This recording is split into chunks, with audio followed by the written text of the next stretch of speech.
반갑습니다. 잠시 기도드리겠습니다. 여호와여, 이 자리에 우리가 모였나이다. 이 시대와 이 때를 당하여 우리가 부르심을 입고 이 자리에 함께 모였습니다. 성령께서 각기 우리가 마땅히 드려야 할 바를 알게 하시고 우리의 귀를 여사 또 학자 같은 귀가 되고 우리가 또 입술이 학자 같은 입술이 되어서 혀가 되어서 주의 말씀이 이 자리에 모든 참석한 모든 이들에게 은혜가 충만한 시간이 되길 바라고 감사하며 예수 그리스도의 이름으로 기도드립니다. 아멘. 마태복음 28장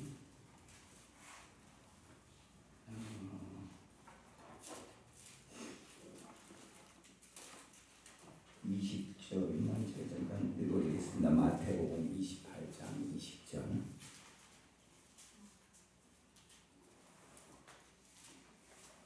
내가 너희에게 분부한 모든 것을 가르쳐 지키게 하라. 볼지어다 내가 세상 끝날까지 너희와 항상 함께 있으리라.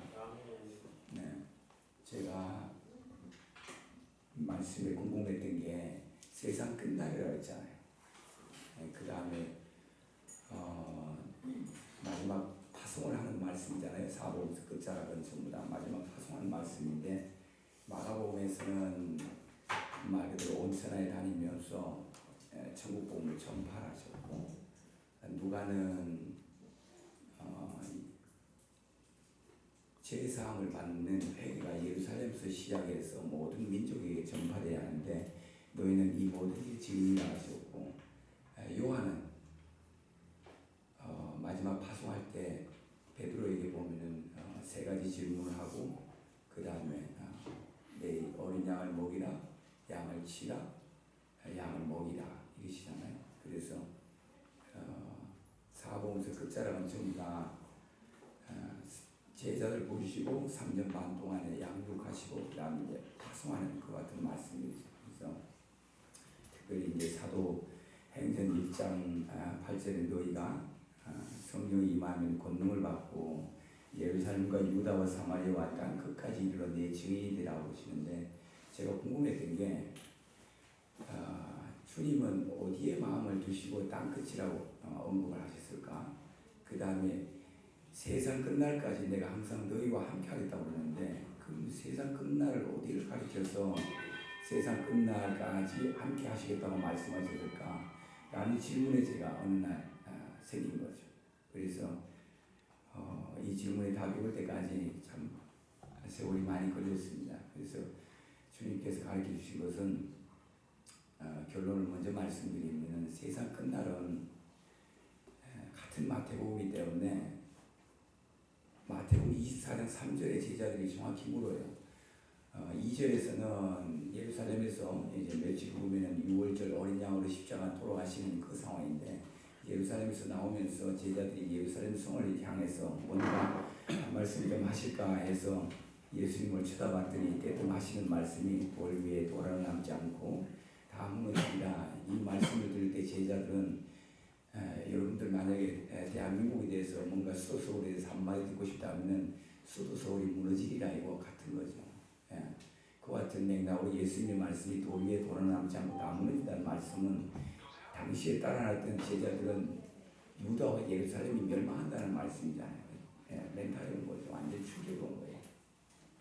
그러고 난 다음에 이제 이 말씀을 듣고 난 다음에 감람산에 조용히 앉으셔서 제자들이 묻죠. 그럼 과연 언제 이런 일이 있겠습니까? 라는 것. 그 다음에 두 번째는 주의 임하심이 언제입니까? 세 번째는 그때 다시 오실 때 어떤 징조를 또 보이게 계십니까? 라고 같이 질문을 드렸는데 여기서 질문이 보면 주의 임하심 재림이잖아요. 재림의 때가 언제입니까? 제자들이 분명히 물었어요. 질문이.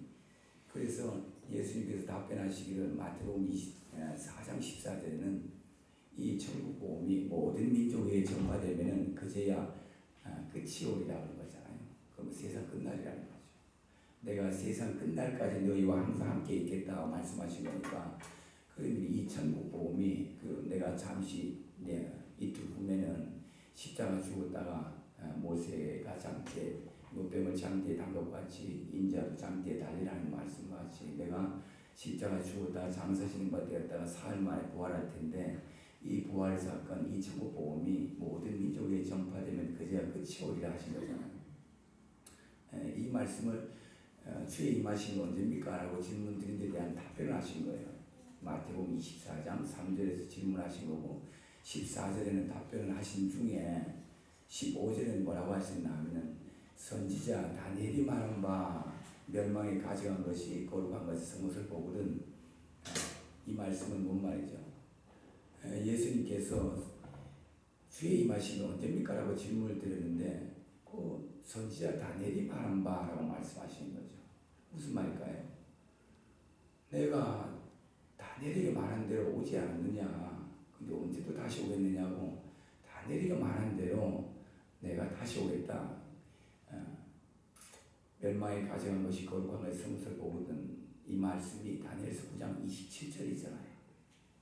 예수님은 다니엘서 9장 27절의 말씀을 인용해서 제자들이 주의 임하심이 언제입니까? 라고 질문 드릴 때에 감람산에서 마지막 마태복음 24장 25장은 감람산 강화라 그러잖아요. 마지막에 이제 십자가 지기 직전에 마지막 산에서 말씀을 하시는 내용이 전체 보면 요한계시록하고 내용들이 일치하잖아요. 그래서 미혹하는 일이 일어난 것은 마태복음 24장 전반부에 미혹하는 일이 일어난다는 얘기는 계시록 6장의 백말탄자에 대한 말씀이고, 그 다음 또 난리와 난리 전쟁이 난다는 얘기는 민족과 민족이 나라와 나라가 되니까 일어난 전쟁이 난다는 얘기는 요한계시록 6장의 두 번째 말, 큰 칼 찬 자가 붉은 말 탄 자가 큰 칼 찼으니까 큰 칼은 큰 전쟁을 의미하잖아요. 그래서 그 다음에 보면은 기근과 지진이 일어나리라고 말씀하신 거니까 기근과 전염병을 전파하는 것은 계시록 6장의 세 번째 말탄자, 검은 말탄자가 하는 일이죠. 그 다음에 이제 보면은 형제가 형제를 서로 잡아 죽이겠고라는 말씀이니까 이 말씀은 계시록 6장의 네 번째 말탄자, 청광색 말탄자가 뒤에 사망과 업무가 따르잖아요. 그래서 이와 같이 마태복음 24장에 관련된 감람산 강화로 말씀하신 것은 요한계시록 말씀과 일맥 같은 말씀이잖아요. 이제는 많이 전파가 되지 않았나 싶은데 계시록 6장의 일곱인 중에 보면은 첫째에서 네 번째 인까지가 말에 대한 비유의 말씀이잖아요. 근데 말 색깔이 첫째는 흰 말, 두 번째 말은 붉은 말, 세 번째 말은 검은 말, 네 번째 말이 청황색 말이죠. 청황색 말을 조색하면 어떻게 될까요? 청황색 말, 우리 그 일반 미술 시간에 색을 섞는다는 말을 혼합한다는 말을 하기지만은 그러나 페인트의 전문 용어는 그냥 우리 한국말을 조색한다고 그래요. 조색. 우리 일반 페인트 가게 가서 이런 색깔 조색해 주세요 그러면은 통용되는 언어죠. 그러면 네 번째 말탄자에 대한 말씀이 청황색 말을 탔다고 그러니까 청황색 말을 섞으면 무슨 색깔이 되나요? 녹색이 되죠. 녹색이 돼요. 그래서 그런 걸 잘 보세요. 흰색과 그 다음에 붉은색과 검은색과 녹색이잖아요. 그러면 요한계시록 유다와 예루살렘에 대해서 기록하신 말씀이기 때문에 이 네 색깔의 말이 오늘날 이 시대에 예루살렘을 중심으로 여러분들이 생각한다면 해석이 돼요. 예루살렘을 중심한 아랍 국가의 국기들이 전부 다 네 가지 색상이에요. 유다와 예루살렘, 이스라엘을 중심으로 포진하고 있는 레반트 지역에 있는 이 중심으로 이 일대 모든 아랍 국가의 국기는 그 나라를 어떤 정체성이나 나라를 대표하는 그 상징색을 넣어놓았기 때문에 그런 맥락에서 본다면 이스라엘을 중심한 네 개 모든 주변의 나라들이 네 개의 색상으로 되어 있어요. 흰색, 붉은색, 검정색, 녹색. 그래서 오늘날 이 시대에 참 그 당시에 아랍 나라들은 이스라엘 주위에 그런 깃발을 쓴 건 아니니까 오늘날 이 시대에 아랍 국가에 이와 같은 깃발을 드는 걸 볼 때는 요한계시록의 말씀이 이와 같이 이루어지겠구나. 제가 부탁드리지만 여기서 이미 또 많이 아시겠지만 요한계시록을 한국교회 중심이나 자기 중심으로 해석해도 되지만 그러나 가장 근본은 유다와 예루살렘을 중심으로 해석을 해야 위험하지 않지. 그렇지 않으면 대체 신앙으로 다 흘러버려요. 왜냐하면 어느 날 제가 은혜를 있다가 보니까 우리 한국에는 정말 은혜를 너무 많이 받는 게 어디요? 1만 달란트 빚진 자들에 대한 말씀을 많이 알다시피 대한민국이 가장 빚진 자가 나라가 있다면 어딜까요? 이스라엘이죠. 이스라엘이에요. 왜요? 성경 66권을 선물로 줬잖아요.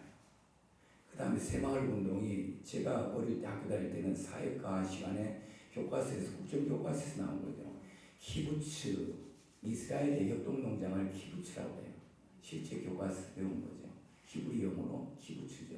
히브리 영어로 키부츠를 우리 한국말로 바꾸면 협동농장이 되는 거죠. 거기서 감동을 받고 우리나라에 벤치마킹한 게 새마을운동이잖아요.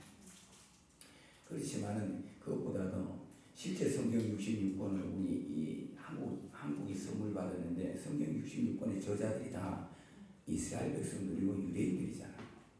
그러면 가장 먼저 하나님은 로마서 9장에서 11장까지도 있는 것처럼 이스라엘 버리냐? 그렇지 않다는 거죠. 사도 바울이 말씀하신 것처럼 아무리 국가적으로 민족적으로 예수 그리스도를 십자가에 못 박아 죽였지만은 그러나 온전히 버렸냐는 질문을 드리지만은 그러나 버리지 않았다는 거죠.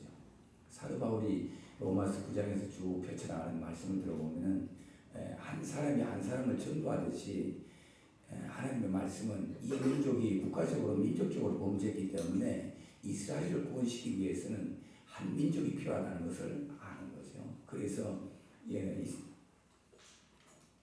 사도 바울 같은 경우는 율법에 금이 없는 자라 얘기할 정도니까 구약에 능통했을 거 아니에요. 그래서 사도행전 16장에 보면은 사도 바울이 급한 마음이 보이는 게 사도행전 16장 6절로 가는 이주예요. 사도 바울이 보면은 급한 마음에 자기 민족을 구원하기 위해서 동방으로 가려 했더니 성령이 허락하지 아니하시고 다시 또 동방으로 가려 했더니 다시 또 이번에는 예수의 영이 허락하지 아니하시고 그 다음 이제 드로아로 내려갔다 드로아에서 마케도나에서 환상이 보여서 바울을 손질해서 오라 우리에게 할 일이 있다고 하면서 이제 복음이 어디가 서방으로 전파되는 경로를 하잖아요. 그러나 사도 바울이 이 애타는 심령을 바라보면은 자기 민족이 다메섹 도상에서 사도행전 9장 4절 다메섹 도상에서 부활하신 예수를 만나고 난 다음에 자기 민족이 무엇을 했나 돌이켜볼 때 충격을 크게 받았겠죠. 왜냐하면 너무 똑똑하니까요. 사도 바울은 그런 맥락에서 자기는 자기 민족이 전체 국가적으로 범죄를 했기 때문에 이걸 어이할고 그 정도 지식이면은 가룟유다처럼 자살할 상황이에요. 왜냐하면 메시아를 죽인 거잖아요. 그토록 기다렸던 다윗의 자손으로 다윗과 같은 메시아를 기다렸는데 자기 민족이 십자가에 못 박아 죽이고 자기도 스데반을 죽이는 교사처럼 깊이 있었던 존재인데 갑자기 예수님을 만나보니까 그 예수님이잖아요. 그러니까 사울 정도 되면은 상당히 지식이고 또 장교 출신이고 하기 때문에 이 성령으로 인해서 예수 그리스도를 만나는 그 상황 되면요 가룟유다처럼 자살하지 않고는 못 베겨요. 견딜 수 없는 거죠. 그래서 이제 광야 훈련을 통해서 다시 만드는 그 과정을 통해서 사도 바울은 이방인 사도잖아요. 그 제가 궁금했던 게 과연 땅 끝이 어디며 세상 끝날이 어디며 이 말씀에 대해서 참 오랜 세월 동안 하나님과 씨름을 해서 그런 거예요. 그래서 제가 은혜를 입기를 또 어느 순간에 왜 사복음서 저자 중에 유독 이방인을 하나 넣어놨을까? 사복음서 저자 중에 왜 하나님은 유대인으로 기록하지 않으시고 이방인을 하나 넣어놨을까 할 때 제가 그런 거죠. 여기 모인 분들도 내가 가장 은혜를 정확하게 입으려면은 누가 입장에서 성경을 보면 가장 완벽하게 은혜를 입을 수 있죠. 그 다음에 사도 바울 입장에서. 그러니까 누가는 온전히 다 따뜻한 제자가 아니고 온전히 소문을 듣고 자기가 사모해서 다 해서 기록한 게 누가복음이잖아요. 그러고 난 다음에 이제 사도 바울과 동역하면서 일어나는 사도들의 행전 이것을 기록한 내용이 누가가 또 사도행전을 기록한 거니까. 그래서 마태복음에는 예수님께서 말씀하실 때 무화과 나무의 비유를 보고 배라 말씀하시는데 마태는 그와 같이 예수님의 말씀한 중에 무화과 나무의 비유를 보고 배우라 하실 때 마태는 인자가 문 앞에 가까이 온 것으로 기록해요. 근데 누가는요 무화과 나무와 모든 나무의 비유를 보고 배우라라고 기록하는 거죠. 그러면 무화과 나무는 뭐고 모든 나무는 뭐냐는 거죠. 무화과 나무는 이스라엘이에요. 모든 나무는요 이방인이에요. 그래서 누가복음 21장 24절에는 보면은 이방인의 때가 있겠고 그런 거죠. 누가는 자기들에게 주어진 하나님의 때가 있는 걸 아는 거예요. 이방인의 때가 있겠고 그러는 거죠. 물론 사도 바울이야 유대인들이기 때문에 자기에게는 뭐죠? 이방인의 충만한 수가 차기까지라고 얘기하는 거죠. 사도 바울은 자기가 성경을 다 아니까 때와 기한은 보면 데살로니가 전서에도 보면 그러잖아요. 때와 시기에 대해서 내가 너에게 알고 없다, 말할 것도 없고 왜 다 알고 있지 않니? 이 말이에요. 근데 우리는 때로는 이제 예수님께서 마태복음 24장 36절이나 사도행전 1장 7절의 말씀을 인용해서 예수님께서 때와 기한을 모른다고 했는데 그거 안다고 하는 사람은 이단이다라고 우리는 정죄를 하잖아요. 그렇지만 성경의 맥락을 자세히 살펴보면 예수님께 분명히 제자들은 주의 임하심이 언제입니까? 라는 질문을 명확하게 들은 거고 주의 임하심에 대해서 모르는 분이 있나요? 질문이 명확해요. 근데 예수님도 질문을 명확하게 답변을 해요. 뭐라고요? 내가 며칠 있다 죽고 부활할 텐데 이 천국 복음이 모든 민족에 전파되면 그제야 끝이 오리라. 세상 끝날이라는 거죠. 그럼 세상 끝날이 언제냐고 궁금한 게 그거잖아요. 내가 선지자 다니엘이 말한 바대로 내가 왔는데 멸망에 가정한 것이라는 말씀이 다니엘서 9장 27절이라면은 다니엘서 9장 27절은 그거잖아요. 그가 한 일해 동안 많은 사람과 언약을 굳게 맺겠고 이 말씀인데 그럼 여기서 이 말씀을 인용해서 예수님께서 말씀하실 때 한 일해라는 것은 어디서 나온다는 거죠? 다니엘서 9장 24절에서 나왔죠. 내 백성과 내 거룩한 성을 위하여 일흔 일에 71일을 기한으로 정하였나니 그죠? 그래서 다니엘서 9장 24절에 명확하게 알아야 될 것은 내 백성과 내 거룩한 성을 위해서 일흔 일회를 기한으로 정하였다고 말씀하셨는데 예수님은 이 기한, 일흔 일회 이 기한 속에서 내가 현재 와 있고 그리고 언제 다시 오겠냐고 마지막 한 일회 때 내가 다시 오겠다 이 말씀이에요. 그럼 예수님이 제자들의 주의 임하심에 대한 답변을 때와 기한을 모른다고 답했을까요? 그렇지 않아요. 그래서 사도 바울이 데살로니가 교회 편지할 때도 보면은 내가 너희에게 때와 기한에 대해서 쓸 것이 없을 것은 너희가 이미 다 알고 있는 바라. 낮에 속고 있고 빛의 자녀들은 다 안다는 거죠. 다만 어둠에 속한 자들이 때와 기한을 모르고 잠자다가 도둑같이 임하는 거죠. 그래서 예수님의 말씀을 자세히 살펴보면 왜 마태복음에서 무화나무 비유를 말씀하시고 때와 기한을 모른다고 말씀하셨을까 할 때 예수님의 말씀이 의도를 알면요 완벽하게 대답하신 거예요. 때와 기한을 모른다 할 때. 왜 무화나무 비유로 자기 말씀할 때 인자라고 얘기했잖아요. 인자에 때 자기 자신을 인자로 얘기할 때 무슨 말씀하시는 거예요? 신랑으로서 말씀하시는 거예요. 그러면 자기 자신이 신랑으로서 하나님의 아들이니까 아들로서 신랑으로서 얘기할 때는 때와 기한을 알 수가 없어요. 왜요? 이스라엘 백성들에게 결혼을 할 때 이와 같은 풍습으로 가르칠 수 있기 때문에 이스라엘 백성들의 신랑은 요셉과 마리아가 정혼식하고 요셉이 돌아와서 하는 일이 뭘 하느냐 마리아를 데리고 와서 살 집을 짓기 시작하는 거예요. 그 보통 이건 이스라엘의 전통과 관례니까 이 일을 모르면 예수님이 하시는 답변하신 말씀을 알 수가 없어요. 그래서 정혼식을 하고 돌아오면 뭘 하느냐 1년 늦으면 2년 동안 새 집을 짓기 시작하는 거죠. 새 집을 지어요. 새 집이 다 지어지면은 아버지께서 아들을 데려오라. 왜요? 아버지께는 아무 권한이 없어요. 그냥 이스라엘 결혼 풍습이에요. 아버지 서로 대화하다가 아들아 요 뒤에다가 내 집 옆에다가 집을 짓겠는데 땅은 뭐 한 200평 하면 되겠나? 이렇게 해서 뭐 어떻게 한 1층을 지으면 되겠나? 정도는 대충 몇 명 쓰겠니? 그럼 또 장비는 코레인이나 타워크레인이나 어떤 걸 쓰겠나? 벽돌집 할래? 기와집을 할래? 뭘로 할래? 이런 내용이 다 하는 게 누구에게 있다고요? 아버지에게 권한이 있어요. 아들에게는 아무 권한이 없어요.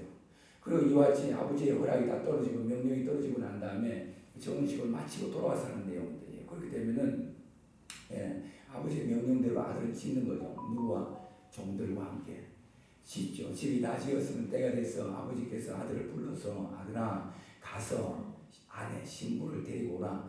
요 명령이 아버지에서 떨어지기 전까지는 아들도 천사도 몰라요. 때와 기한.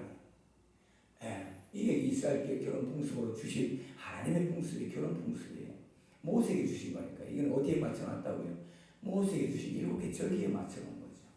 그래서 7개 절기에 맞춰서 초막제를 주어 잔치를 하는 거고 7일 동안 잔치를 해요. 그래서 계시록 21장은 초막절 혼인잔치예요.